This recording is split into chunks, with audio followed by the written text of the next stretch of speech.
Hello, hello, hello. Happy Monday evening. Thanks for joining us. Awesome to be here. I'm going to wait a few minutes until a few people jump on. Wowza, what a day. It has been bananas in my household. I was rushing tonight to get my nearly 7-year-old to bed. Rushing, as you do when you've always got a deadline. It's always when hey Claire, when they like to act up. So I was rushing to put him to bed and I said, mate, I've got to go. I've got to put you to bed. Love you lots. Da, da, da, da. I've got to fix my hair. And he said, oh, your hair? I was like, yeah, I'm doing this Facebook Live, rah, rah, rah. And he said, oh, your hair's fine, but what about your face? Yep. Thanks, mate. So fixing my face and my hair. Awesome to have you guys here tonight. I am very aware of the fact that I have gone up against Game of Thrones finale. What was I thinking? When I was organising this with Amy many weeks ago now, I hadn't looked at the TV schedule. So bear with me. We will move quickly, I'm sure. And worst case scenario, you miss the first 5 minutes. I'm sure you're taping it anyway. So tonight, Amy from Damn Right is going to join us. I'll just get her on the line in a second. The whole purpose of me running these Facebook Live sessions is for you. I get a lot of questions from new clients and current clients about who are the right service providers that I should be using. In this instance, how would I use a copywriter? What would they do? Who's the good one? What would I look for? All those kind of questions ultimately help you build your business and grow your business faster. So we've been through a few different ones, which has been really exciting. So watch them below. They're all on my page. I've had quite a few questions from people who can't make tonight, who are probably watching Game of Thrones. But yes, they all remain on my page. So by all means, go back and catch up on what you've missed out on. And if you can't join us tonight, great to have you here. Now, hopefully technology is my friend. And I on. Drum roll, please. Thinking. Oh, it's always that little moment that you freak out and you're like, come on. Inviting. Must be writing a really long invitation. So Amy is a copywriter. She is an absolute word wizard. It's probably one of the industries or one of the specialties that make me feel a little incompetent when it comes to copywriting. I'm not bad with the average word, but I am by no means an expert. And it's when you speak to people like Amy and you see their work that you realise how freaking amazing they are and how talented they are and how much I have to learn as well. I don't know why it's taking so long to invite you, Amy. It says that it's inviting you, connecting, off to a good yeah! Hello! Hi. Nice to Hi, see you. how cool are your earrings? Oh, thank you. Oh, you look gorgeous. Thanks so much. How's your been? Yeah, good. I'm not a Game of Thrones fan, so I'm happy to be here. I don't know what, I should have looked at the schedule. Last time I did one of these, I clashed with Bachelor, and everyone was like, hurry up with the rose ceremony tonight. Like, God, come on. Priorities.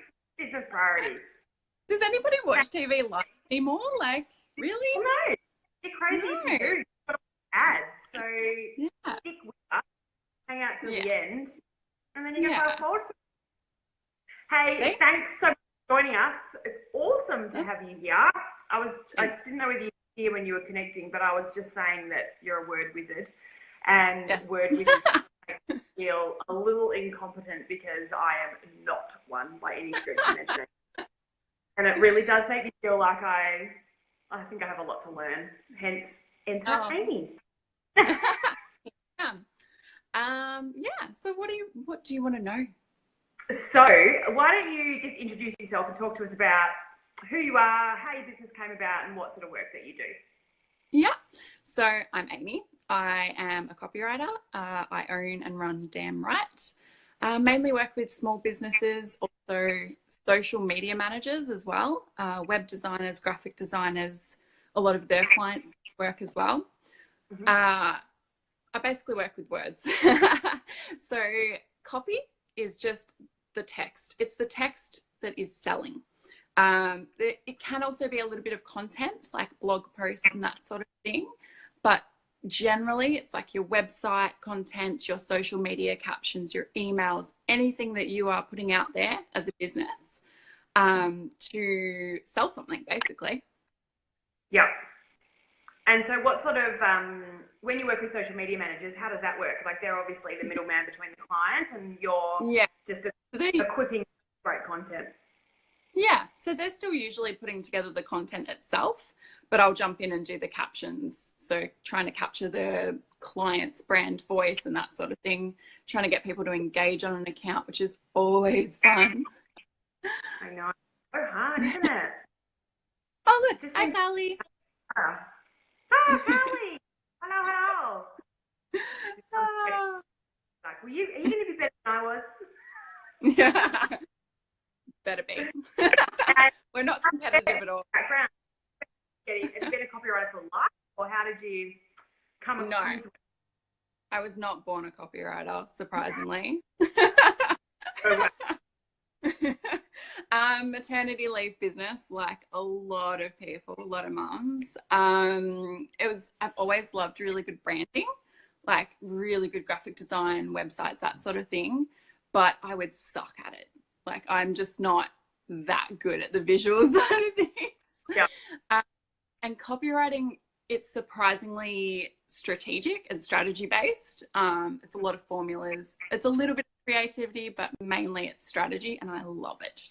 I love that. What does that mean? A formula? Tell me more. Well, you know, like a lot of people struggle with writing the perfect headline or subject line email, and there are formulas. It's not, you're not starting with a blank page, you're starting with a formula. Yeah. And, you know, plugging words in and making it work for your business. Yeah, yeah.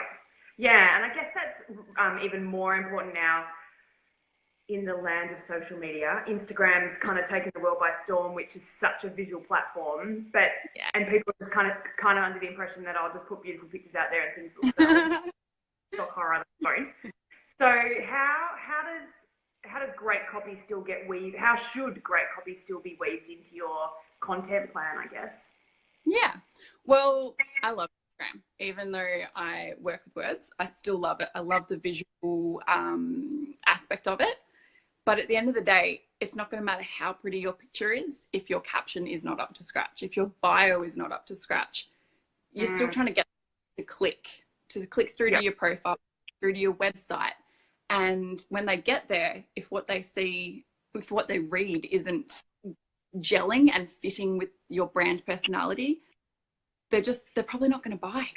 So even though it's a visual platform, the words still count. Yeah, absolutely. And interesting point on the bio. I'm a big believer of a great bio. What makes a good bio? Oh, okay. So like for Instagram, you've got 150 characters, I think it is. It is like a teeny, it's like an about page, and people struggle with that. Yeah, like when you're condensing it down, it gets even harder. What makes a good bio?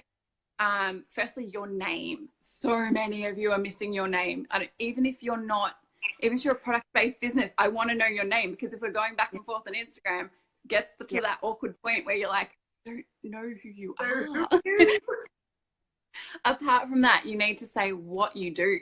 Like, what are you offering and why I should care? Why should the customer care? What benefit are you offering? And lastly, a call to action. Ask people to click the link or whatever you want them to do, but you've got to make it clear. Yeah. And I find the layout's quite important as well. There's lots of, I feel, like it's just, you get that, people judge you from the second they land on your page. So you've got that first nanosecond to kind of convert, to at least scroll down. Yes, yeah. I'm a big fan of the separate lines on an Insta bio. Yeah. Sure. Yeah. Much cleaner. And emojis, are they a good thing?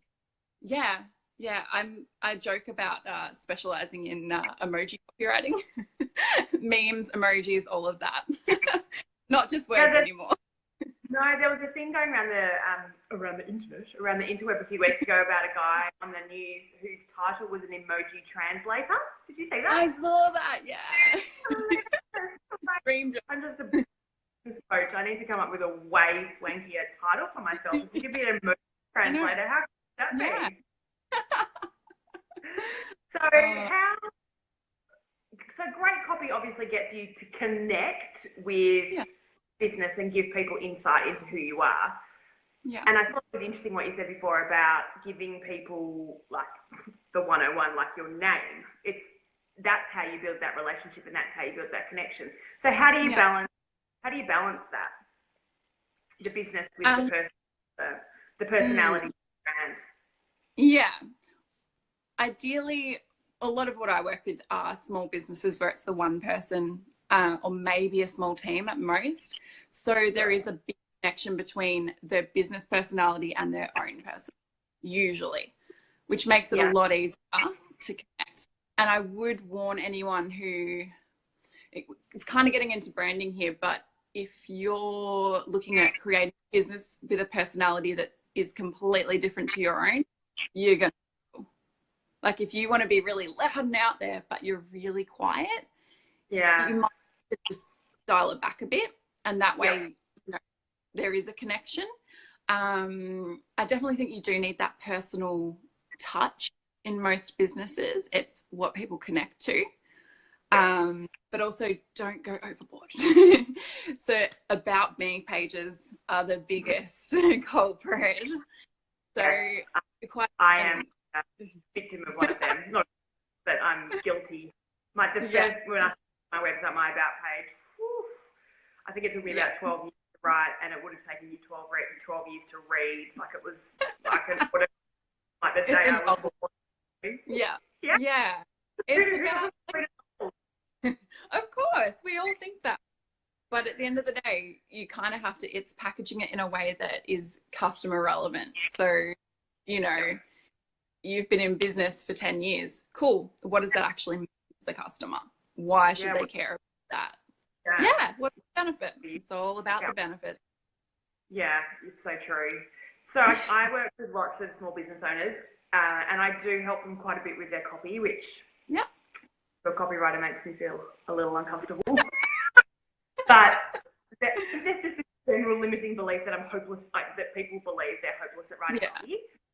Yeah. And if they're not going to employ someone amazing like you, what are some of your top tips to writing great copy? Yep. Firstly, I would say learn the basics, like very, very basic stuff. You don't have to become a copywriter, but at least have some idea of, you know, the psychology behind it, and you know, things like keeping it shorter, how to write in an active voice, sort of thing. And if apart from that, I would say have a look at brands that you really enjoy the copy of. Like Yep. if it's a particular brand and you really like reading their captions, their website, that, or even their packaging, have a look at it and try and figure out what it is you like about that, so that you can sort of replicate it for your own brand. Yep. Give it a go is the other thing. What's the worst that could happen? If you've got the time, give it a go. Yeah. And then get someone like yourself or myself or another copywriter, anyone really, send it to your business bestie and get them to have a look at it. Yeah. You know, second set of eyes. Yeah. That can really help. Yeah. Yeah. So true. Because it's all, and you don't really need to be looking for someone that knows your business inside out. You're almost better off to talk to your neighbour that knows nothing. Like, so they're coming. If you've got a really good customer, like a repeat customer, Yeah. they're really good because that's who you're targeting. So Yeah. if you've got someone that, a customer is one of the best ideas, get them to have a look at it and see if it speaks to them. Yeah, that's a great tip, actually. I should do that more often. Yeah. People online. Hit up. I've just realised I've been ignoring all these people saying hello. Sorry, I had it stuck on the other. Hi. Is there one word you would? Leah, hello. Carly, we've already said hello to you. Hello, Michelle. Late to the party. It's probably because you were getting ready to record Game of Thrones, isn't it? I think, Mindy, hey. Okay, Claire's got a question. Is there one word you would never use in a sales pitch? Whoa, that's a bit loaded. Ooh. Go, girl. I would try to avoid the word I or we or me. You're going to use it, just limit it, because anything like that, oh, hi Leah, anything like that it's not focused on the customer. So instead, you want to turn it around and using the word you. You should be using the word you a lot more than me. Yeah, that's so true. Yeah, that's like it's the hard. 101. It's really hard because you naturally just want to be like, I do this and me. Well, and I'm selling I think like I'm selling myself, so I will talk about myself, me. When actually, it's, as you say, flip it around. It's you. Yeah, always. Value. Boom. Yeah. Okay, so writer's block. Whew, something you would never experience, sure. And you hinted earlier about the formula that kind of sits behind it. I am absolutely guilty of this. Have sat here looking at that blank screen, going, "I've got to write a blog. I've got to write a blog. What the hell do I write about? Come on, words, come to me, come to me." How do I fix that? What can I do to avoid that happening? There's a few things. First up, I would get up, move away from the computer, go for a walk, shower, anything like that. Anything where your mind keep working. I mean, you don't have to have shower, but it's a good one. You find you often think of things in the shower. Yes. It's just giving your brain some white space so that it can keep thinking about it without you trying to force it, because you can't force it, unfortunately. If you really, really, really have to get something done, I often will set a timer for like 25-30 minutes and just try and do it. Just keep writing. It won't be the best, but it's a start. It's a first draft. Yeah. And the other thing, so often I think people freak out because they're starting with a blank page. I do a lot of what I do. I start review mining or data mining, which sounds like totally boring, but it is awesome. So like quite often, so if I'm writing for a product or service, I'll find reviews online or forums or anything where people talking about what a product has done for them, and that way you're finding ideas that are in the words of the people who are going to buy it anyway. So, that's a great idea. Because I do think there's just something that blank page. You're just kind of sitting there going, "Come to me, come to me, come to me." Yeah. I've got some friends, speaking of the shower, that have the waterproof whiteboards in the shower. Yeah, you can get a waterproof pad as well. Yeah. See, I need one. I need my birthday list, actually, because I do come up with, well, they seem like amazing ideas at the time. They're often not, but I do come up. You inspired Michelle. Michelle's taken instant action. She's just added her name to her Insta bio. Oh, thank you. Nice. See, oh, come on. Yeah. Awesome. That's right. So, writer's block. Just change up your environment. I often find I go into a cafe and I get these wild and wacky ideas. I think it's just being around different people in a different environment, and you just are inspired. And it's a different part of your brain working. I don't actually know if that's a thing, but that's what I claim to be. I'm sure it is. I think that works for a lot of writers. Yeah. And I think there's often a time of the day, for me anyway, that works well. My brain goes into like action mode late afternoon, where I tick off those little things. So I do my writing in the morning. I don't know if that's a thing. I just find that that type of work better suits my morning brain, if that's even a thing. Do you ever find that? Yeah, definitely morning. Yeah. Once it hits like lunchtime, there is no writing happening after that. Until probably like 10 p.m. when you come back on. That's my issue. I'm just going to try and keep up. Lucy! Yay! Hello! Okay, coolio, let me ask you. I am trying to keep up with my questions, sorry.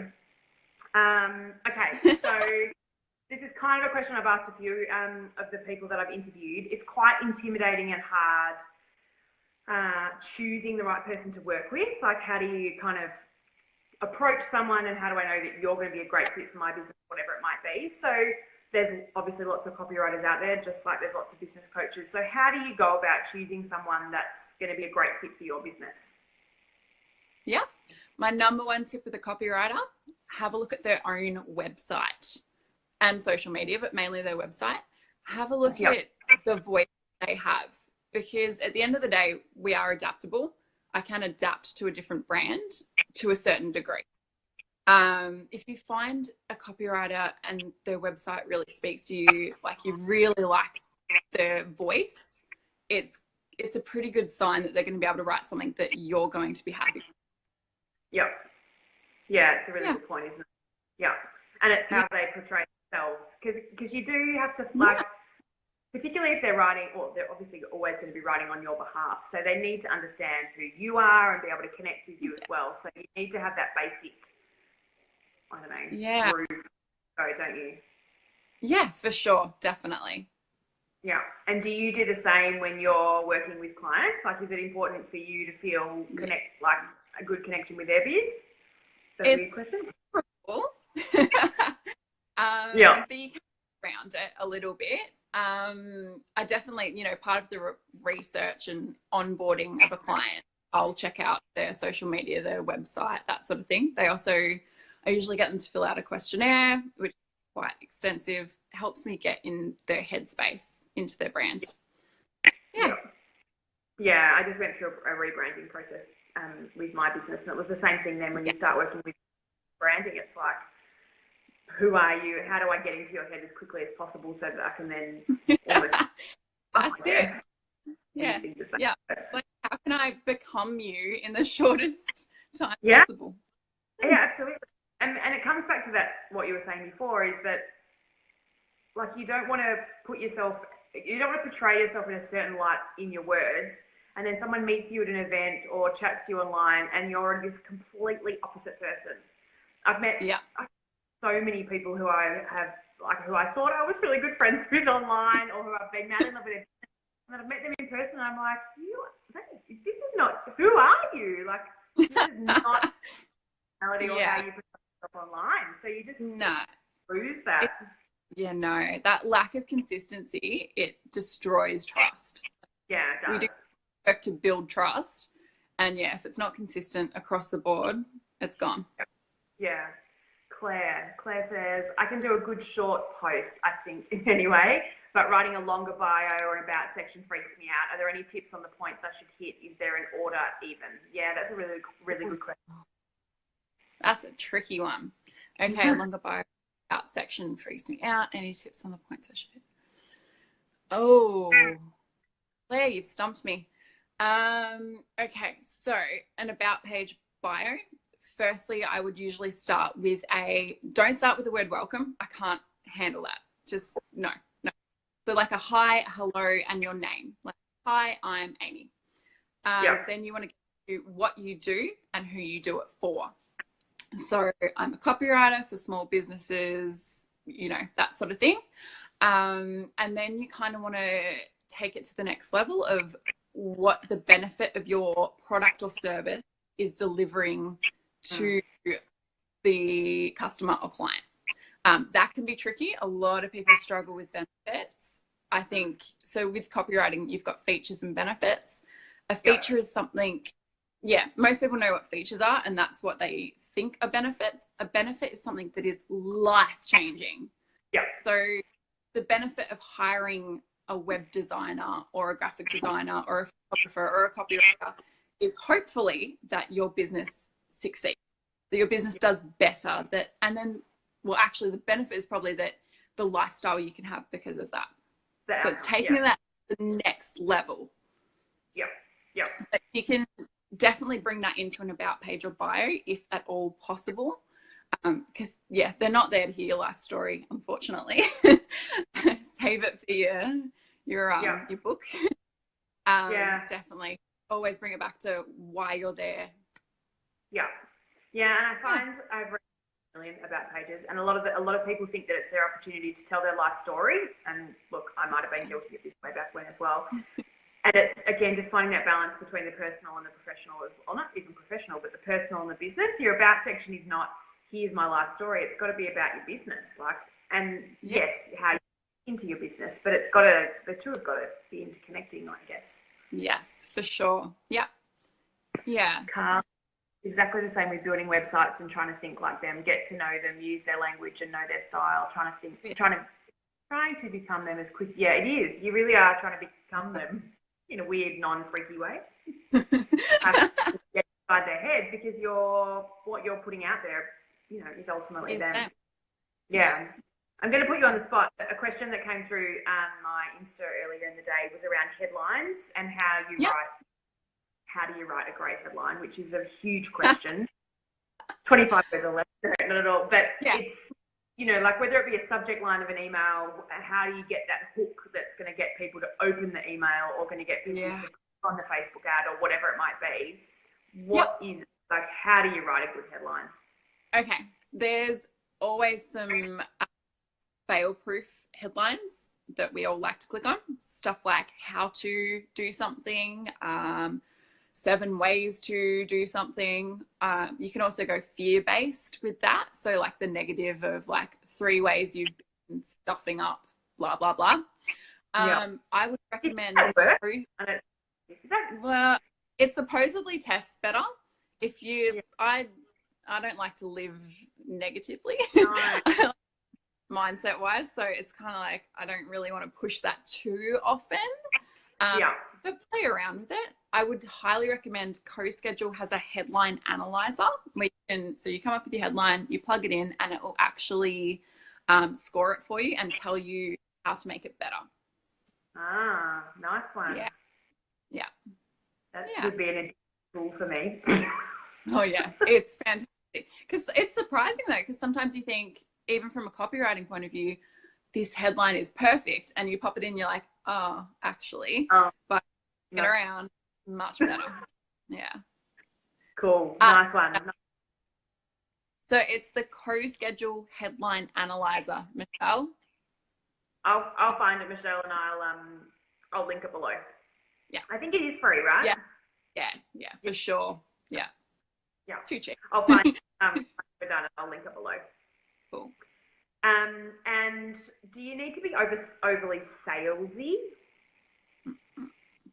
Preferably not. Trying to avoid being, or does there have to be a little bit of... I think with a headline, you still want to incite action. You want them to click, and especially like a Facebook ad or something like that, where you've got the headline and a little bit of text as well. Asking them to do the thing you want them to do. That's a huge thing. Like it's a call to action. You want them to click a link, ask them to do it. Just tell them, just say, click the link here now to get blah, blah, blah. It seems ridiculous. Just make it easy. Yeah. None of us want to struggle. Yeah. No, I agree. And it's the same even when you're in new social media posts, comment below. You feel like such a dick going, comment below, but people are just in motor mode. Yeah, definitely. Just make it very clear. Yeah, okay, good. Okay, so talk me through what the sort of things I would employ you for, or what the sort of things that you could help me with in my business, regardless of whether you're a service or a product provider. How would we first start working together? How does the process work? What would you do? Help. So usually clients contact me either via my website or via referral, sometimes via referral. Most of them find me on Instagram. I'm there all the time. From there, I usually get an idea of what they're wanting. That website copy, and if so, which pages, is it emails, is it social media captions, what do they need? Getting clear on, I can then quote them off of that, and then from there fill out a brand questionnaire that helps me get inside their head, and pretty much go from there. So usually with most copywriters, you'll find it's not just we write it and then we're done. So it's usually a first draft gets sent to the client, and usually for me it's up to revisions. That way we can kind of tweak it and just make sure that the client's really, really happy with it, because that's what we want at the end of the day. And that's it. And do you ever find you have to have some of those hard conversations? I worked with a copywriter doing my About page, like way back when, and she first came back and said, there's lots and lots of work to do here.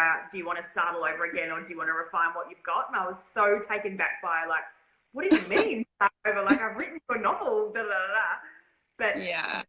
It'd be quite, you'd often find yourself in those funny situations, wouldn't you? Yes. There's an art to it. Yeah. Trying to, at the end of the day, I think one of the biggest tips if you're going to hire a copywriter is to understand that they are most likely the expert in the area. I try to, with my drafts, I try to put in comments throughout so I can educate the client on why I've chosen a certain word, why something's phrased a certain way, why something's included. Because that way, before I started doing that, I'd often get feedback and then have to go back to the client and say, no, this is here because of this. So from the start, I'm trying to, and because they need to know as well, like you want to know why there are certain choices made. So that's that negates a lot of those difficult conversations. At the end of the day, the client's the client. If you want a page that's 1,000 words long, go for it. I'll write it. It's not what I recommend, but if you want it, on it. And there's got to be a willingness or an openness to feedback and to, as you say, if you're employing an expert or employing somebody who knows what they're talking about, you've got to open yourself up to being a little bit vulnerable and saying, I am not a wordsmith, please help, and taking some of that direction on board, I guess. Yeah, as long as it still sounds like something that you've written yourself in a good way, like your words, but better. That's what you want. Yeah, and that's where that tone of personality comes into play as well. Yeah. Cool. If anyone's got any other questions, shout out. Otherwise, I can see our numbers are going to go as Game of Thrones comes on. But if anyone's got any questions, just shout out, type it in. Amy and I will, probably Amy more than me, to be honest, would love to answer them. We are going to run a little promo.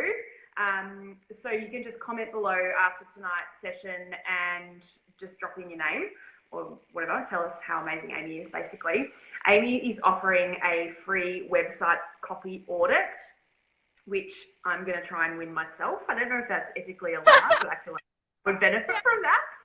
So just having, exactly, some expert eyes over your website, and you'll be able to give you some really actionable suggestions, I guess, if that's what you would call them, on how and what you might improve on your website to not only sell your business better, but to position yourself or to make yourself sound better, I guess.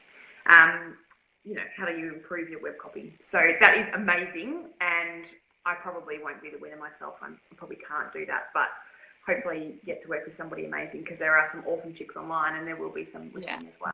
So it doesn't look like anybody else has got any final questions, which is cool. Oh. Leah, she's just snuck in. Oh my God, that's my life. I like your About page. Oh, your About page is good. I don't think they're ever finished. That's my issue with your About. No, they're not. Which feels like such a, well, not a disappointment, it's the wrong word, but like even when it's just finished, you're like, oh, shoulda, coulda, woulda. Yeah. Next time.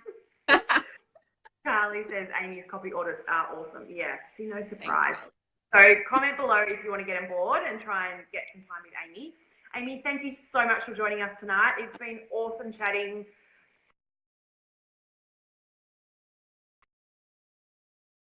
Really appreciate your time. Yeah, awesome. Like really, really helpful tips. We'll link that super special headline ranking below. And if anybody's got any questions when they're watching the replay or whatever it might be, by all means, just comment below and we'll come back to you. But Amy, thank you. Oh, hang on, Michelle.